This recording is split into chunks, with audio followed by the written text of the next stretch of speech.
Mathematics के इस lecture में आप सभी का बहुत बहुत स्वागत है। आज हम लोग पढ़ने जा रहे हैं इन्वर्स लाप्लास ट्रांसफॉर्म में ऐसे सवालों को जिनमें पार्शियल फ्रैक्शन का इस्तेमाल होता है। तब सबसे पहले हम लोग ये सीखेंगे कि पार्शियल फ्रैक्शन को कैसे सॉल्व करते हैं और पार्शियल फ्रैक्शन क्या होती है। देखिए, पार्शियल फ्रैक्शन यानी कि कोई आपको भिन्न दे रखी है FP/GP की फॉर्म में, कोई फ्रैक्शन दे रखा है, उसके छोटे छोटे पार्ट में उसको ब्रेक करना पार्शियल फ्रैक्शन कहलाता है। सबसे पहले पार्शियल फ्रैक्शन दो प्रकार के होते हैं। फ्रैक्शन दो प्रकार के होते हैं, एक होता है प्रॉपर फ्रैक्शन,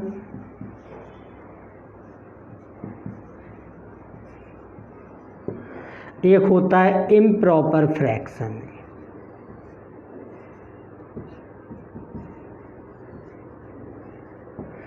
तो देखिए, सबसे पहले प्रॉपर फ्रैक्शन किसे कहते हैं।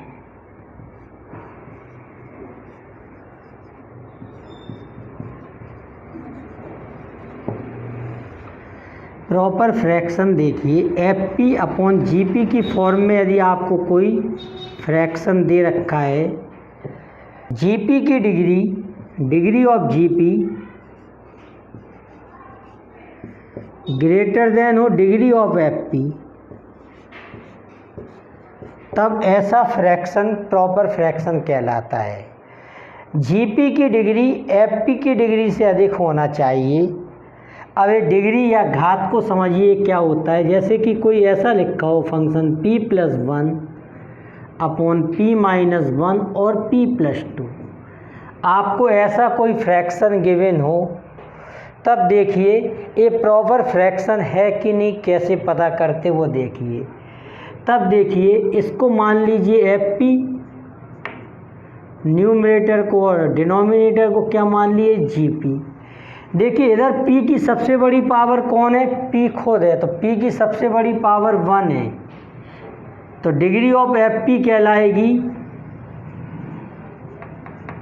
1। और GP में ये दोनों फंक्शन हैं, तो इन दोनों का आपस में क्या कर देंगे, मल्टीप्लाई, तो हमें P² मिलेगा। यानी कि डिग्री ऑफ GP कितनी है, 2 है। तो देखिए, GP की डिग्री FP की डिग्री से अधिक है, इसका मतलब ये जो फ्रैक्शन है वो प्रॉपर फ्रैक्शन है, ये प्रॉपर फ्रैक्शन है। इस तरह से हम लोग पता करते हैं। जैसे और एग्जाम्पल देख लीजिए, जैसे 1 लिखा है P-1, P-2, P-3। तब देखिए, ऊपर वाले पार्ट को न्यूमरेटर को मान लीजिए FP और डिनोमिनेटर को क्या मान लीजिए GP। न्यूमरेटर को FP मान लिया और डिनोमिनेटर को GP। देखिए, यहाँ पर P की पावर P तो है ही नहीं है, तो यहाँ पर P की डिग्री क्या मानी जाएगी 0। तब डिग्री ऑफ FP क्या है 0, और डिग्री ऑफ GP क्या हो जाएगी। अगर इन तीनों का आप मल्टीप्लाई कर दोगे आपस में, तो P की सबसे बड़ी पावर आएगी 3, तो डिग्री ऑफ GP क्या है 3 है। देखो, degree of GP degree of FP से अधिक है, तो ये प्रॉपर फ्रैक्शन है। तब इस प्रकार से हम लोग प्रॉपर फ्रैक्शन को पता करते हैं कि प्रॉपर फ्रैक्शन है कि इम्प्रॉपर फ्रैक्शन है। अब देखिए, इम्प्रॉपर फ्रैक्शन क्या होता है। देखिए, अब इम्प्रॉपर फ्रैक्शन क्या होता है। इम्प्रॉपर फ्रैक्शन में degree of GP degree of FP से कम होती है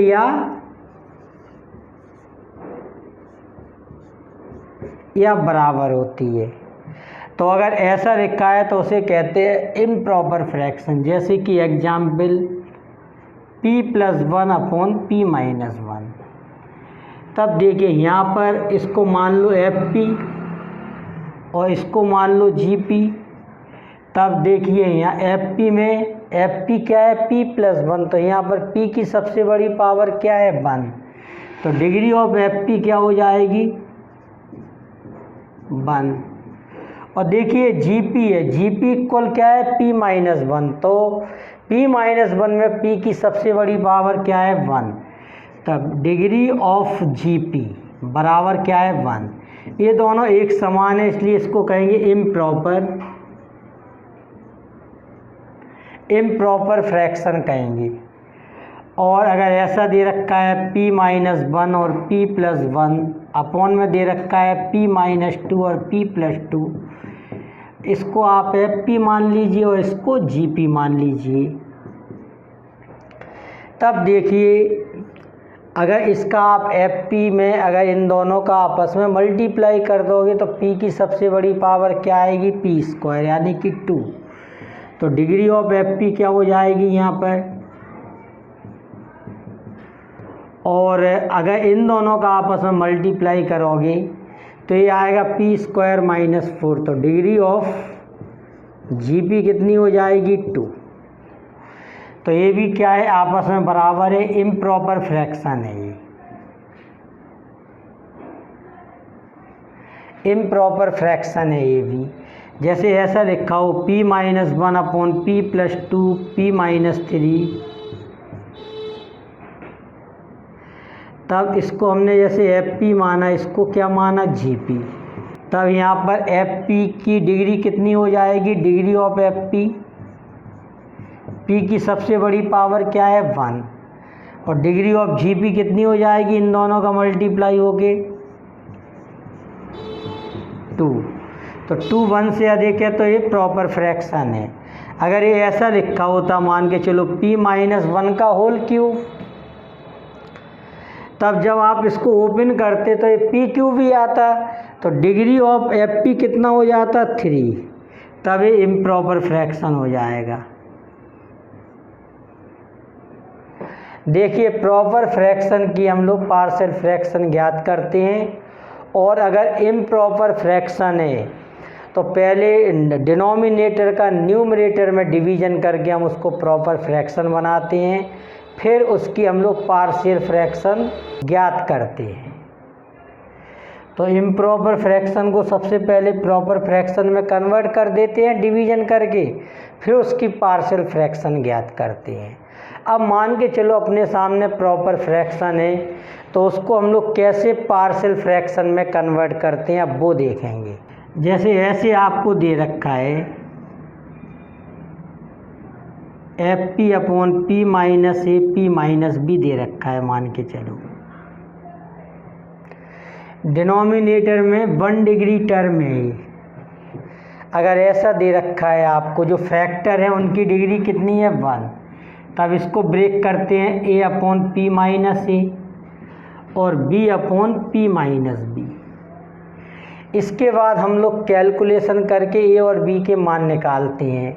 ए और बी के मान निकाल के यहाँ पर रख देते हैं। तो इस फ्रैक्शन का इस तरह से सॉल्यूशन जो प्राप्त होता है उसे कहते हैं पार्शियल फ्रैक्शन। तो टाइप 1 में जो फैक्टर होते हैं डिनोमिनेटर में वो लीनियर में होते हैं, ये घातीय व्यंजक होते हैं 1 डिग्री टर्म। तो उसको हम लोग इस तरह से ब्रेक करते हैं। एक एग्जाम्पल के रूप में एक क्वेश्चन लेते हैं हम लोग, फाइंड करना है inverse Laplace 1 upon P minus 1 और पी माइनस 2। ऐसा क्वेश्चन दे रखा है, इसको हमें इन्वर्स लाप्लास ज्ञात करना है इसका। तो देखिए सबसे पहले 1 अपॉन पी माइनस 1 और पी माइनस 2 का हम लोग पार्शियल फ्रैक्शन ज्ञात करेंगे। 1 अपॉन पी माइनस 1 और पी माइनस 2 का हम लोग पार्शियल फ्रैक्शन देखिए कैसे निकालेंगे। देखो सबसे पहले तो हम लोग ये चेक कर लिया करेंगे ये प्रॉपर फ्रैक्शन है। क्यों? अगर इसकी न्यूमरेटर की डिग्री देखोगे तो आपको 0 है, क्योंकि p है ही नहीं है इसमें, तो p पावर 0 यानी कि 0। और डिनोमिनेटर में इन दोनों का मल्टीप्लाई करोगे तो ये 2 आएगा आपको। तो इसमें यानी कि डिनोमिनेटर की डिग्री न्यूमरेटर से ज़्यादा है तो प्रॉपर फ्रैक्शन है। अब इसको हम लोग किस तरह से सॉल्व करेंगे, देखो a अपॉन लिख दिया p minus 1, b upon p minus 2, और एक आध और होता तो लिख देते c अपॉन p माइनस 3, जो भी कुछ होता इस तरह से लिख दिया इसको। अब इसके बाद हम लोग इसका एलसीएम ले लेंगे। सॉल्व करने का ये मेथड है।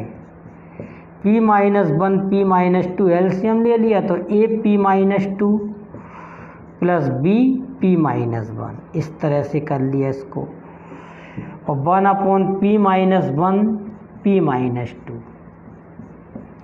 ये दोनों कैंसिल हो गए। तब 1 इक्वल हो गया a p minus 2 plus b p minus 1।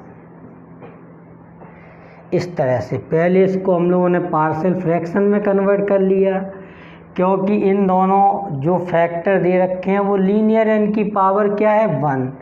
अगर ऐसे फैक्टर आएंगे तो आप इस तरह से ब्रेक करोगे, ये 2 हों चाहे 4 हो चाहे 6 हो चाहे जितने भी हों, इस तरह से ब्रेक करोगे। इतना होने के बाद देखिए a के नीचे क्या लिखा है p माइनस 1, तो p माइनस 1 को 0 के बराबर पुट कर दो। p माइनस 1 को 0 के बराबर पुट कर दो तो p इक्वल 1 रख दो। p इक्वल 1 रखने से a का मान आएगा, देखिए p की जगह पर 1 रख दीजिए यहाँ पर, तो ये 1 माइनस 2 प्लस b, p की जगह पर 1 रखोगे 1 माइनस 1, तो 1 इक्वल क्या हो गया, ये माइनस है तो a की वैल्यू क्या आ गई -1। अब b के नीचे कौन है p माइनस 2, p माइनस 2 को 0 पुट कर दो, तब p इक्वल 2, इसमें p की जगह पर 2 रख दीजिए,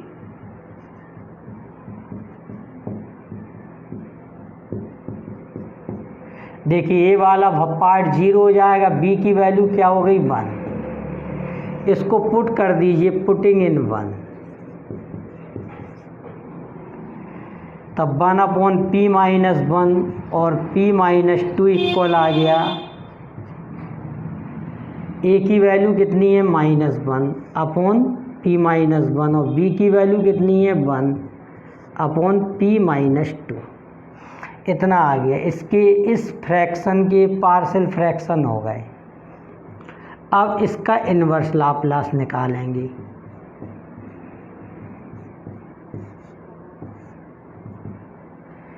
तब inverse Laplace -1 upon p minus 1 plus 1 upon p minus 2, इसका अलग इन्वर्स लाप्लास, इसका अलग। इसका जब इन्वर्स लाप्लास निकालोगे तो माइनस बाहर आ जाएगा, inverse Laplace 1 upon p minus 1 plus inverse Laplace 1 upon p minus 2। 1 upon p minus 1 का होता है e पावर t और 1 अपॉन p माइनस 2 का होता है e पावर 2t। इस तरह से ये आंसर हो गया।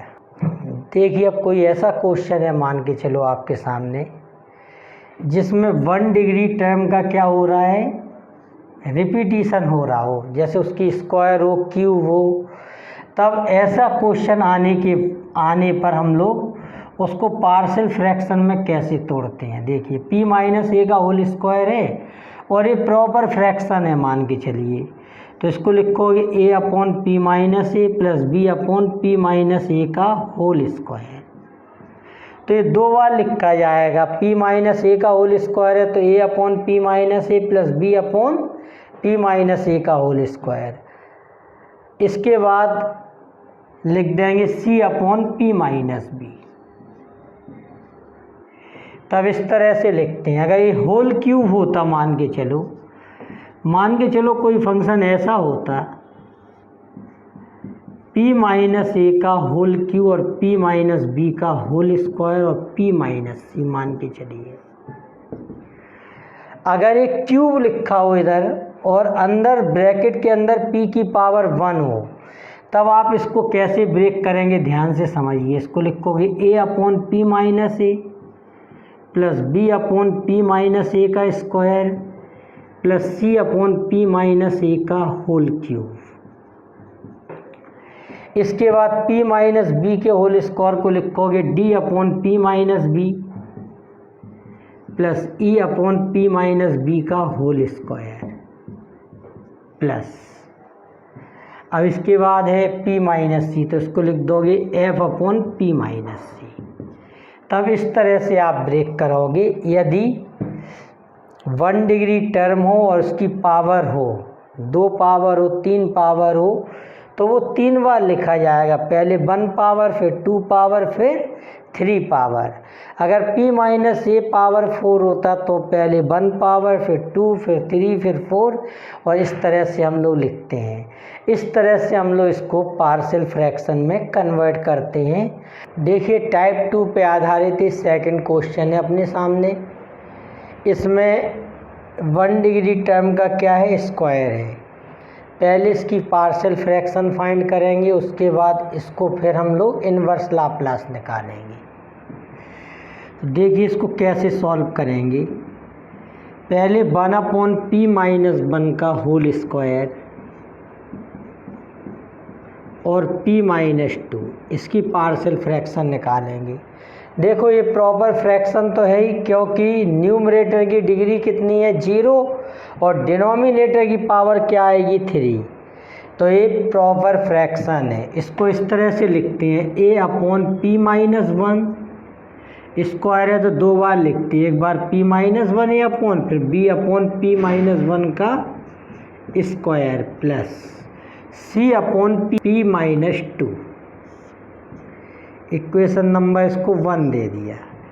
इसके बाद इसमें एलसीएम ले लिया, p माइनस 1 का होल स्क्वायर p माइनस 2, तब p minus 1 into p minus 2 plus p minus 2 plus p minus 1 का होल स्क्वायर, और 1/p माइनस 1 का होल स्क्वायर p माइनस 2। ये एलसीएम ले लिया, फिर इसको इससे कैंसिल कर दिया, तब 1 इक्वल क्या हो गया, p minus 1 p minus 2 plus p minus 2 plus p minus 1 का होल स्क्वायर। कुछ मान इसमें पुट करके भी निकाल सकते हो, कुछ मान इसमें एक और मेथड होता है कंपेयरिंग करके निकालने का। कुछ मान हम लोग कंपेयरिंग करके भी फाइंड करते हैं। देखिए इसमें हमने पुट कर दिया p माइनस 1 इक्वल 0, तो p इक्वल क्या रख दिया, 1, तो लेफ्ट हैंड साइड में तो 1 ही रहेगा। इसमें p की जगह पर 1 रखोगे, p की जगह पर 1 रखोगे तो ये क्या हो जाएगा, 0 प्लस b, यहाँ p की जगह पर 1 रखिए तो 1 माइनस 2 प्लस c, यहाँ p की जगह पर 1 रखोगे तो ये भी 0, तो 1 इक्वल क्या आ जाएगा, माइनस का b, तब b की वैल्यू क्या आ गई, -1। अब इसमें पुट कर सकते हैं p equal to p minus 2 equal क्या रख देंगे, 0, तो p इक्वल टू, तब देखिए यहाँ तो 1 रहेगा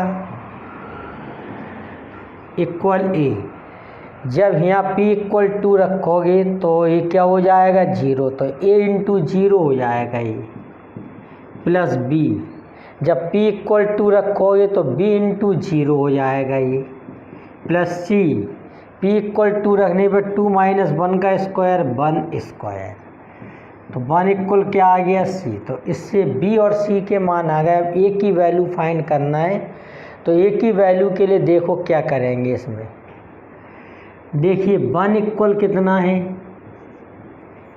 1 इक्वल है p माइनस 1 p माइनस 2, इन दोनों का मल्टीप्लाई कर लो, तभी हो जाएगा p square minus 3p plus 2 plus p minus 2 plus c, p minus 1 का होल स्क्वायर क्या हो जाएगा, p square minus 2p plus 1। इसके बाद इसमें कॉफिशिएंट का कलेक्शन करते हैं, p स्क्वायर वाले एक साथ, p वाले एक साथ और कांस्टेंट एक साथ। p स्क्वायर का कॉफिशिएंट यहाँ क्या है, a, यहाँ पे p स्क्वायर नहीं है, यहाँ पर क्या है, c, तो a plus c p square.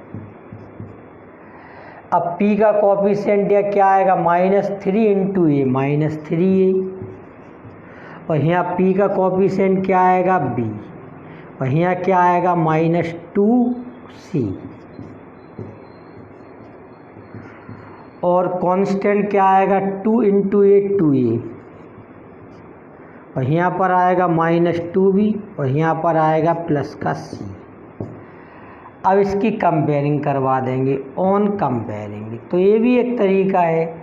2 मान इससे आ गए, 1 मान इससे निकाल लेंगे हम लोग। पी स्क्वायर का कोफिशिएंट क्या है a प्लस सी, और यहाँ पी स्क्वायर का कोफिशिएंट है ही नहीं है इसमें, तो 0। अब p का कोफिशिएंट यहाँ क्या है राइट में -3a प्लस b -2c, और यहाँ पर कुछ है ही नहीं है तो 0। और कांस्टेंट यहाँ कितना है 2a -2b प्लस c, और यहाँ पर कांस्टेंट कितना है 1। तो ये 3 इक्वेशन बन गई। इनको सॉल्व करके भी हम लोग a b c के मान ज्ञात कर सकते थे। अब अपने पास b और c के मान तो पहले से हैं। c की वैल्यू कितनी है 1, अगर c का मान यहाँ रख दोगे 1 तो a की वैल्यू क्या हो जाएगी -1। तब इस तरह से a b c के मान आ गए। अब इन मानों को पुट कर देंगे, पुटिंग इन 1।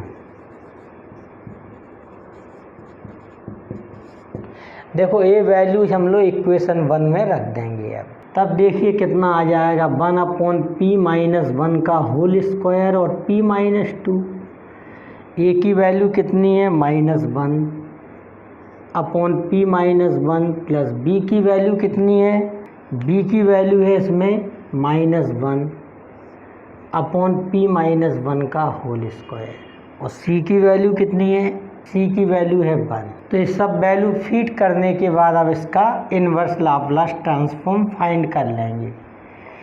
तब इन्वर्स लाप्लास 1/p - 1 का square p - 2 equal inverse Laplace -1/p - 1 -1/p - 1 का होल स्क्वायर प्लस 1/p - 2। अब सबका अलग अलग इन्वर्स लाप्लास फाइंड कर लेंगे।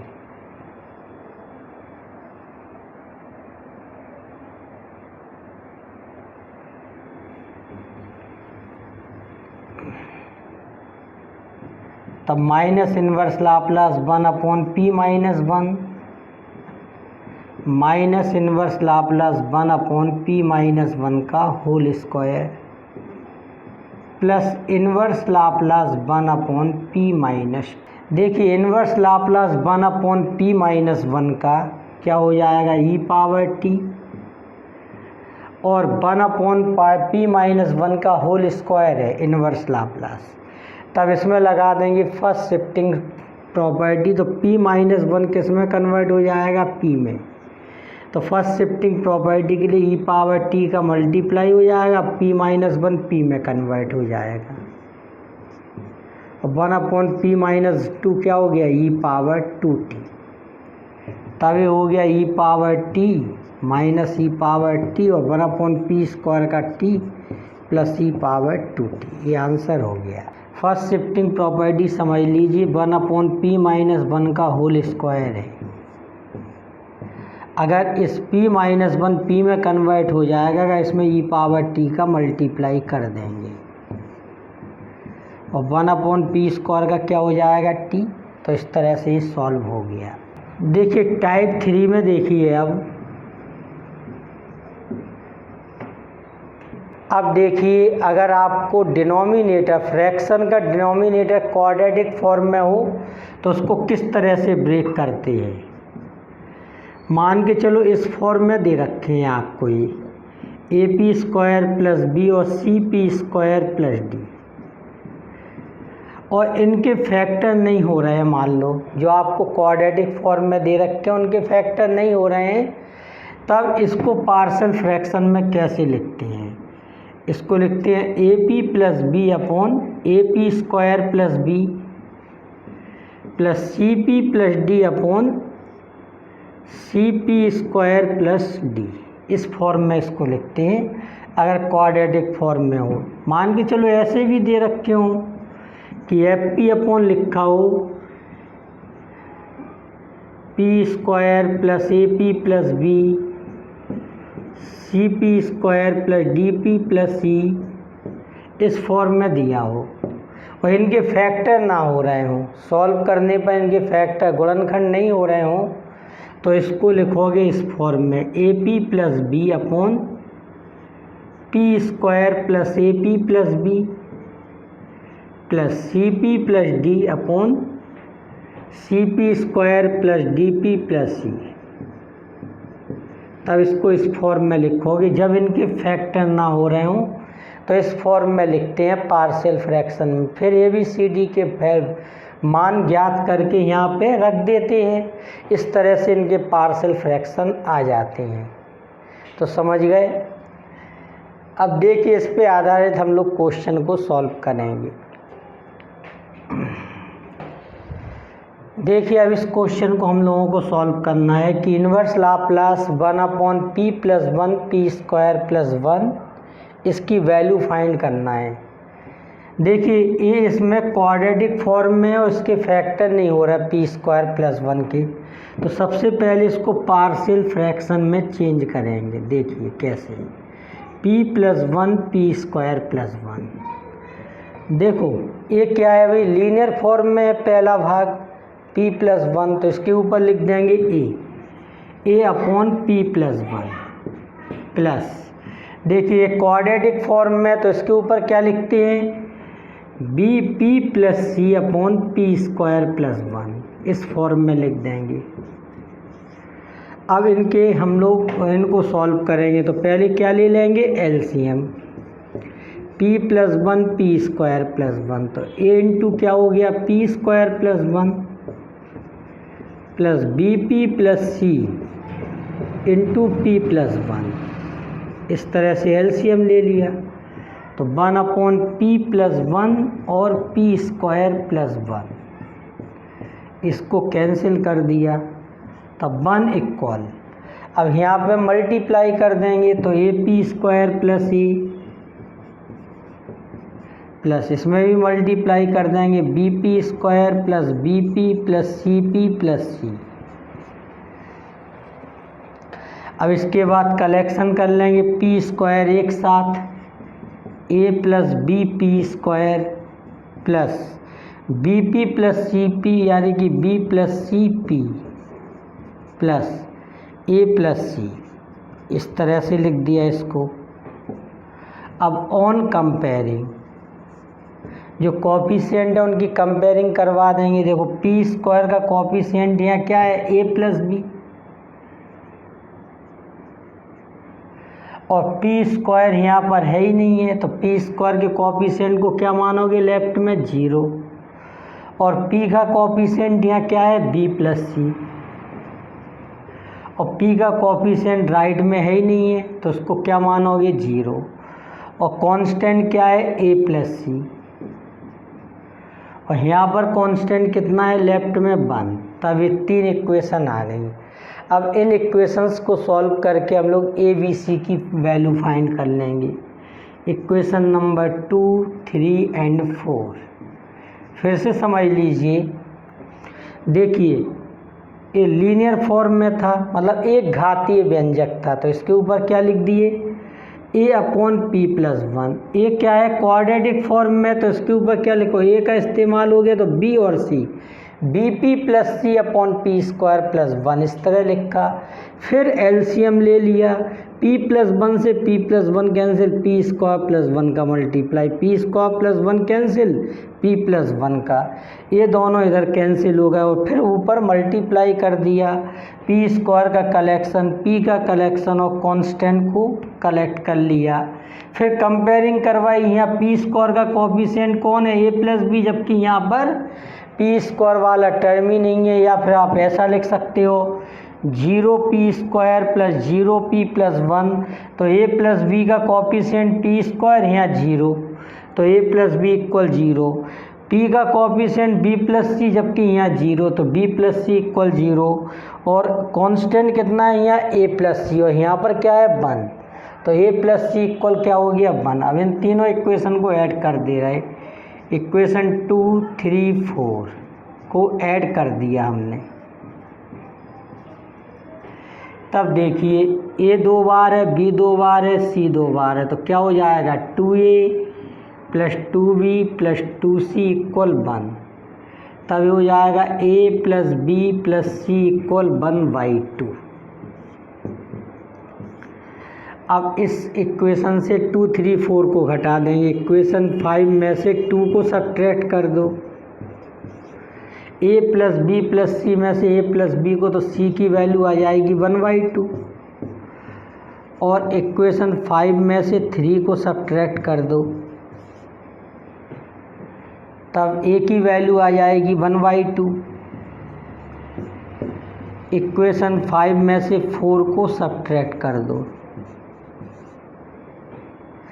तब a प्लस बी प्लस सी में से a प्लस सी को सब्ट्रैक्ट कर दो, तो b की वैल्यू आ जाएगी -1/2।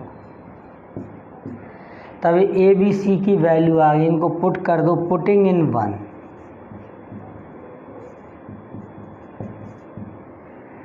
तभी आ जाएगा 1/p प्लस 1 और p square plus 1 equal a की वैल्यू कितनी है 1/2,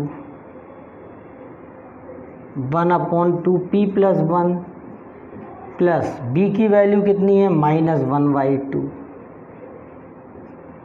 और c की वैल्यू है 1/2 अपॉन p स्क्वायर प्लस 1। इतना हो गया। अब इसको हम लोग लिख देंगे 1/2 इंटू 1/p प्लस 1। इसको भी अलग अलग कर लीजिए, -1/2 into p upon p square plus 1 plus 1/2 into 1/p square plus 1। अब इसका हम लोग ले लेंगे इन्वर्स लाप्लास। तब इन्वर्स लाप्लास 1/p प्लस 1 और p स्क्वायर प्लस 1। तब inverse Laplace 1/2p plus 1 minus 1/2 into p upon p square plus 1 plus 1/2 into 1/p square plus 1। इतना हो गया ये। अब सभी का अलग अलग इन्वर्स लाप्लास निकाल देंगे। जब इसका इन्वर्स लाप्लास निकालोगे तो 1/2 को बाहर ले लोगे, 1/p प्लस 1। इसका निकालोगे तो यहाँ से भी 1/2 को बाहर ले लोगे, p upon p square plus 1। इसका लाप्लास इन्वर्स निकालोगे तो इधर से भी 1/2 को बाहर, 1/p स्क्वायर प्लस 1। इतना हो गया ये। देखिए इसका हो जाएगा 1/2 e पावर माइनस t, इसका हो जाएगा 1/2 cos t और ये हो जाएगा 1/2 sin t।